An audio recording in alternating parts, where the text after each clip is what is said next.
Welcome back to America's Forum. I'm J.D. Hayworth. Dick Morris stays with us. Also joining us in this segment, my old friend from the House of Representatives, Pete Hoekstra, as we talk about intelligence and international affairs. Let's go to the Ukraine. The first group of American troops arriving in Poland for military exercises amid tensions with Russia.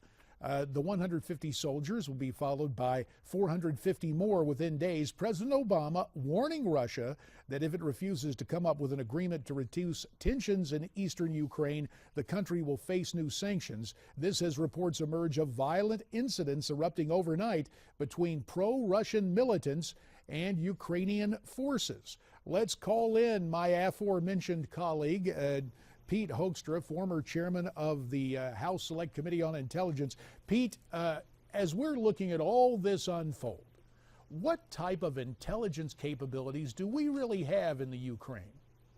Well, my estimation is that when this all started unfolding a few months ago, we had very, very limited intelligence capabilities, both in Russia and in Ukraine. We wouldn't have a lot of intelligence capabilities in Ukraine because we saw them as a friend, and we'd scaled back on what we call Russia House a long time ago. CIA, they've got priorities, and at this time, or a few months ago, Russia was not a priority. So we were dedicating resources to Northern Africa, to Central Africa, to the Middle East, Afghanistan. With limited resources, probably the only capabilities we had in Russia were electronic surveillance, satellite surveillance, but the most important ingredient that you want to really get a feel for what's going on in real time are human assets, and we probably don't have a lot, either in Russia or Ukraine. This whole lament over a lack of human intelligence, people on the ground, this has been a recurrent theme in terms of our intelligence gathering capability. Gentlemen, in your estimation, and Pete, let's start with you since you had access as the chairman of the committee, are we at our lowest ebb in terms of human assets on the ground around the world looking after American interests and gathering intelligence? No, we're not, from my estimation. And Dick, I'll be interested in hearing his comments.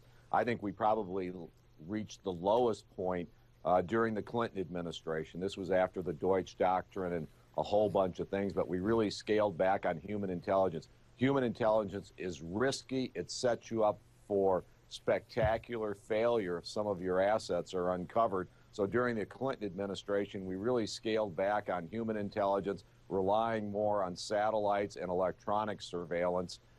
Under the Bush administration, we scaled up human intelligence, but it takes a long time. And under the Obama administration, what we would have seen is, I don't think we would have seen an increase, a continuing increase in human assets, but I also don't think that this administration has scaled it back down. So I think in the 90s under the Clinton administration is when human intelligence reached its low point. Dick, would you agree with that assessment? Well, yeah, I mean, Pete has a far better feel on that than I do. I do want to talk about the Ukraine, though, J.D. We forget that in 1994, the United States signed a treaty with the Ukraine and with Russia and with Britain, guaranteeing its borders. We said that in return for your giving up your nuclear arsenal that they'd inherited from the Soviet Union and much of your conventional weapon capability, we will internationally guarantee you against aggression, basically from Russia.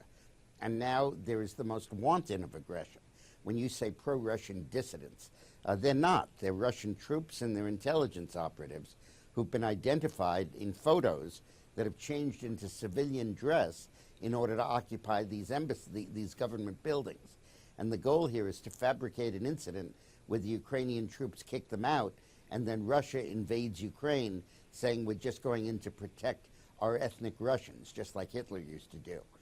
I believe the United States should send troops to the Ukraine, not 150, more like 10 or 20,000 of them from Germany relocated to the Ukraine. We know from experience that if there are large numbers of American troops, the Russians will not attack. We had 100,000 troops in Germany and didn't lose any of them because Russia would not dare attack and go into a war with the United States. And that arithmetic holds true now. It is true that way over east, they would have a strategic advantage.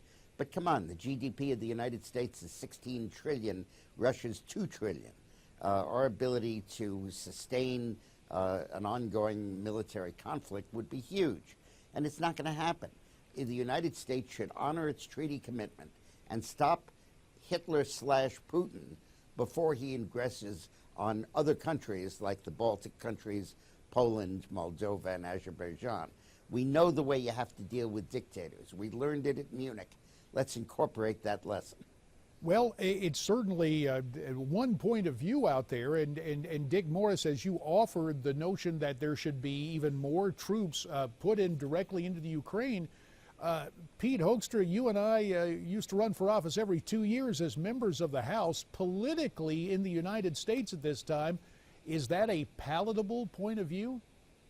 Oh, I think you might be surprised. I think that might be a palatable point of view if you put them around Kiev and basically send out the signal that says, you know, you've got Crimea, you're maybe going to take a little bit more of eastern Ukraine, but that's it, no more. I mean, the president, you know, is trying to draw a line right now by putting troops into Poland, by putting them into the Baltic countries, and saying, you know, no further than this. But at that point, he's basically conceding all of Ukraine to Russia. And what Dick is arguing for, maybe rightfully so, and it could work, is put some troops into Ukraine so Putin can't get any more. Well, let's turn to another troubled region of the world. If I were advising Obama, JD, if I were advising Obama, I would say put the troops in there, and when nobody gets hurt, you'll look great. Okay, well, that could be a political upside, but right now it would certainly be a departure from current practice for our current president. Let me turn to Afghanistan, where overnight the reports came of doctors killed by a guard, another inside attack against Americans. Your take on what is transpiring in Afghanistan, Pete Hoekstra? You know, a very, very sad event. We've lost way too many troops in Afghanistan through